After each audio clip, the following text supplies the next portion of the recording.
CPR म्हणजे कार्डिओपल्मनरी resuscitation. CPR एवढं सोपं आहे की ABC ह्या 3 लेटर्स सारखं शिकण्यासारखं आहे. सीपीआर मध्ये ए म्हणजे एअरवे.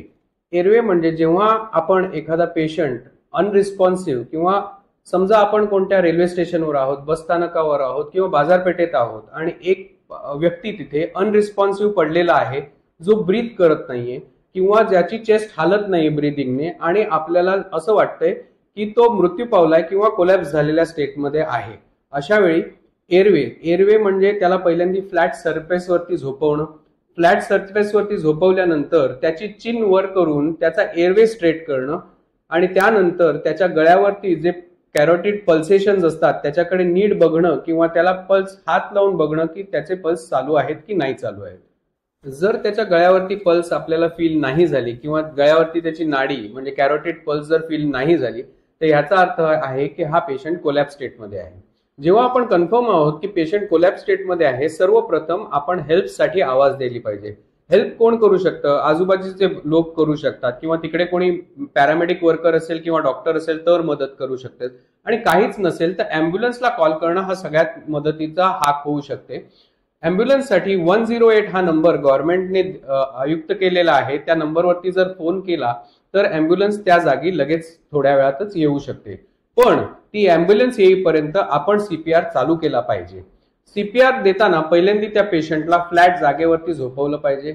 एअरवे जसं ए सांगितलं, एअरवे स्ट्रेट केला पाहिजे चिन वर करून आणि त्याच्या छातीच्या बिलकुल मधोमध आपण सेंटरमध्ये आपला हात पूर्ण लांब करून पहिल्यांदा उजवा, जर माणूस राईटी असेल तर उजवा हात वर ठेवून डावा हात त्याच्यात फिक्स करून छातीच्या मधोमध कॉम्प्रेशन्स दिली पाहिजेत.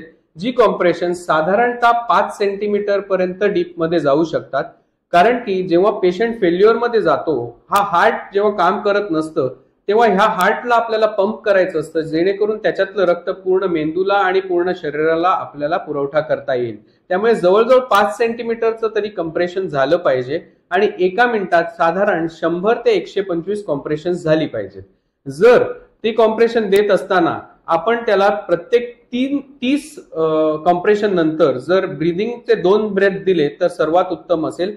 जर इक्विपमेंट ब्रीदिंगसाठी तिकडे उपलब्ध असतील तर ठीक आहे, नाही तर माउथ टू माउथ देऊनही 2 ब्रेथ आपण त्यांना देऊ शकता. जरी ब्रेथ नाही देऊ शकलात तरी सीपीआर कंटिन्यू करायचंय आपल्याला. एका मिनिटाला साधारणतः 100 ते 120 कॉम्प्रेशन द्यायचे आहेत. तर जसं मी तुम्हाला सांगितलं की CPR is as simple as ABC. तर ए म्हणजे एअरवे, बी म्हणजे ब्रीदिंग आणि सी म्हणजे सर्क्युलेशन.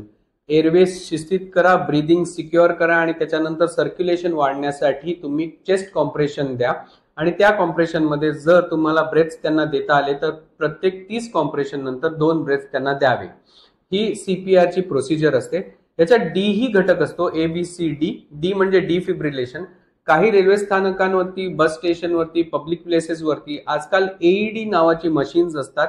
हे AED म्हणजे डिफिब्रिलेटर असतात आणि हे ऑटोमेटेड असतात. ह्याच्यात जास्त काही आपल्याला अनालायसिस करायची गरज नसते. त्याच्या ज्या लीड्स असतात त्या चेस्टवर चिकवल्या जातात आणि मशीन ऑन केल्यानंतर ते मशीनच डिटेक्ट करतं की ह्याला शॉक पेशंटला दिला पाहिजे की नाही दिला पाहिजे. त्यालाच ऑटोमेटेड डिफिब्रिलेटर म्हणतात आणि आता बऱ्याच ठिकाणी पब्लिक प्लेसेसवरती हे उपलब्ध आहेत, तर हेही वापरता येऊ शकतं. अशा एखाद्या स्किलने म्हणजे सीपीआरच्या स्किलने आपण महत्वाचा जीव वाचवू शकतो किंवा जीव वाचवायचा एक प्रयत्न करू शकतो आणि ह्याच्यात भरपूर सुख मिळू शकतं आणि पुण्यही मिळू शकतं.